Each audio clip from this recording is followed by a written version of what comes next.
My plan for today was originally to post the final episode from Japan the last day in Tokyo, but I ran into some huge problems with Premiere when I was trying to edit last night and this morning, and it's a big deal. I have to completely uninstall and reinstall Premiere, so it's not something that I have time to do today because I actually have stuff that I'm going out to do.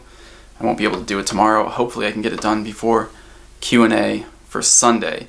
So now, I was also going to talk about donating the money at the very end of that video. But since I can't edit, since I can't get that video up, I at least want to talk about the organizations that we're going to be donating this money to.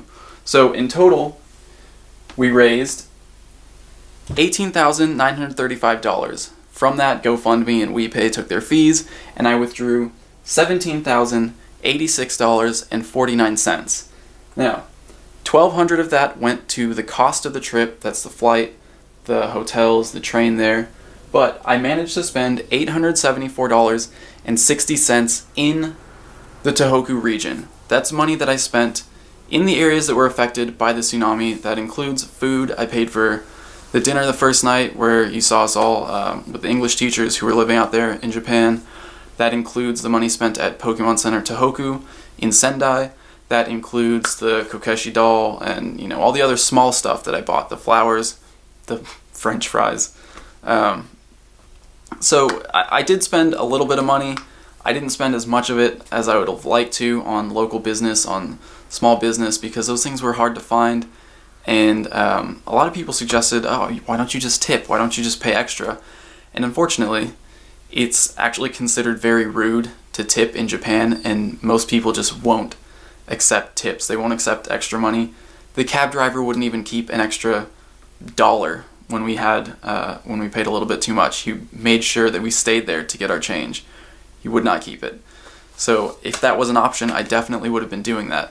But that leaves a total of $15,731.89 that's going to get donated to these organizations. And since I can't edit, we're just doing this. No cuts. The first is Japan Society Earthquake Relief Fund. And Japan Society is an organization. They've set up this fund, and 100% of the money that's donated to this fund goes towards organizations that are helping to rebuild the area.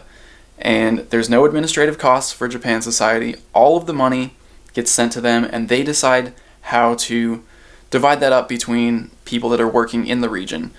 So I'm deciding to donate $10,000 to this earthquake relief fund for the Tohoku earthquake and tsunami of 2011, and from there they'll decide how to apportion that to different organizations actually working in the area. And I figured that's a good way to get the most possible money actually into the area. After that, we have a couple smaller projects on global giving. This one is restore 100 hectares of the Miyagi coastal forest, and this will, if you read the summary, restore 100 hectares of coast forest in Miyagi Prefecture. Natori City agricultural victims are given job opportunities to learn how to raise 500,000 black pine seedlings to reforest the coast and create a natural shield from salty wind and sandstorms. Natori City is actually where we stayed in our hotel for the event in Ishinomaki. So this is a city that I actually stayed in. This was a city that was affected by the tsunami also. And it's going to create jobs and actually protect future agriculture in the city. So we're going to donate some money to that to help replant that coastal forest just outside of Natori City. The next one, rebuilding community from tsunami with education.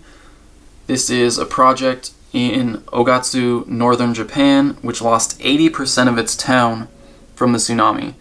So this is providing educational opportunities for kids, fishery, agriculture, forestry, cooking, arts and crafts, and it's restoring an old wooden school into accommodation, restaurant, and classrooms to receive children in a place for community. So this is educational opportunities for kids in a town that was almost completely destroyed by the tsunami. And finally, we have School of Fun for Children in Fukushima. And this is sort of a summer camp, day camp. It's a school for kids who are displaced by the leak in Fukushima, the nuclear leak that happened as a result of the earthquake and the tsunami.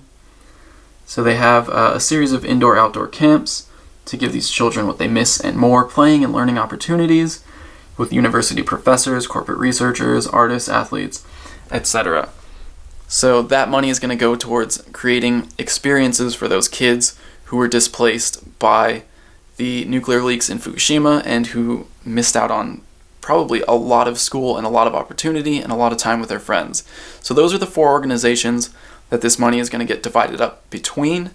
I'm not going to do it right now because I'm going to have to enter in all my credit card information, and this is a no-cut video. So at the end of the Japan vlog, the final Japan episode, when that finally does go up, I'll include a confirmation of payment so you guys can see that that's all gone through. And until then, I will see you guys tomorrow. I know this was a weird upload, but this premiere thing sort of came out of nowhere, and it's not something that I have time to fix before I have to upload this video tomorrow. So here it is, no cuts. It's going up just like this. And don't forget to leave questions for Q&A. Any questions you have about Japan, about the experience there, please ask them. I would love to answer them. I'm going to try to get Premiere fixed in time to get that up. I'll see you guys tomorrow.